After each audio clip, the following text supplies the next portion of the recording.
The day might be saved for AEW sooner rather than later. Hey, what's going on, guys? It's Kevin Zwicker from Fast Count coming at you. And before I get into this video, please remember to like the video and subscribe. It helps the channel out in more ways than you even know. Plus, it's free. So on tonight's episode of Dynamite, there was a lot of good things that we could talk about. We could talk about the segment between the Hurt Syndicate and Ricochet, where they really made Ricochet look out like the little homie. And then you had this great TV match between Will Ospreay and Darby Allin, which in my mind is in contention for the best TV match of the year. But what I really want to talk about is the vignette that they showed tonight, teasing the return to AEW of Kenny Omega. Now, if you've been keeping up with things, you know Kenny Omega will be making his pro wrestling return at the Tokyo Dome at Wrestle Dynasty on January 5th, but it's really been crickets when it came to when would his return to AEW been. And they really haven't even been promoting that match really on TV, but we're now getting the ball rolling on his AEW return.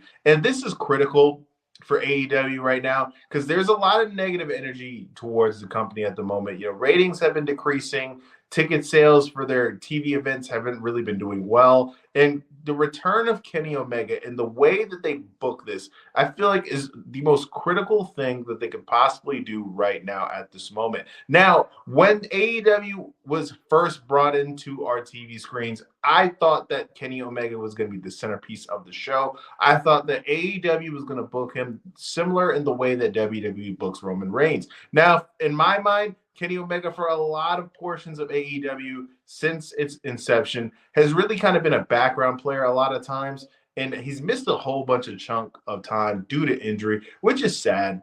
If you really think about the biggest moments in AEW history, a lot of times Kenny Omega was missing.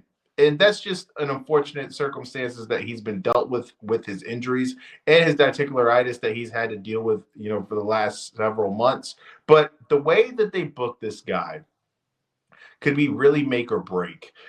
There's been a lot of theories going around about how where we have at World's End, they're kind of the way that they're speaking about that event is going to be this seismic change when it comes to the Death Riders in a team AEW. And there's been a lot of theories brought into, well, could this be Kenny Omega's Hollywood Hogan moment where he joins up with the Death Riders? But to me, that's not the way that you do it. If it was up to me, I would book this similar to the way that they booked Sting in WCW, and Kenny Omega be the one guy who is the face of AEW, and he's going to go one-on-one against Jon Moxley for the AEW Championship. Now, I know we have seen these two feud previously before. I remember that non-sanctioned match they had, which was extremely violent.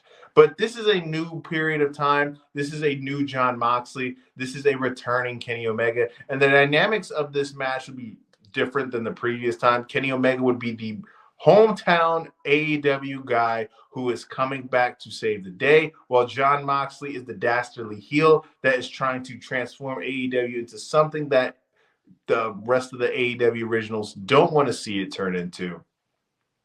And Kenny Omega, ever since CM Punk was booted out of AEW, I feel like Kenny Omega's return and the way that they position him is going to be one of the things that is going to really change the momentum of the company right now. Because like I said, there's a lot of negative energy towards it, and I feel like things are going to change dramatically. You would hope. Probably won't, because the way that the internet works, it's a sick place.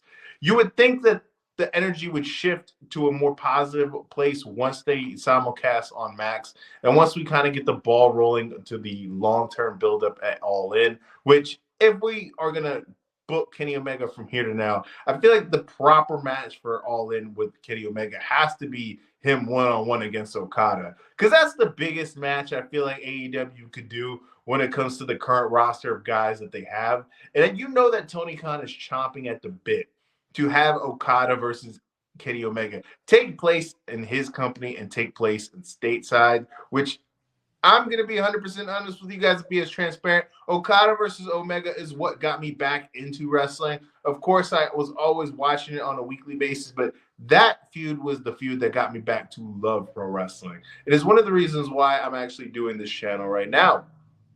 But what do you guys think? Do you think Kenny Omega's return will do anything business-wise for AEW? Do you think that they're going to continue to be on the schneid that they are right now when it comes to the attendance and the ratings? Do you think that it'll make a difference? Do you think that Kenny Omega, if booked properly, will be the guy who is going to be able to lift AEW back into position where the vibes are more positive? Let me know in the comment section. I am Kevin Zwicker. Remember to like and subscribe.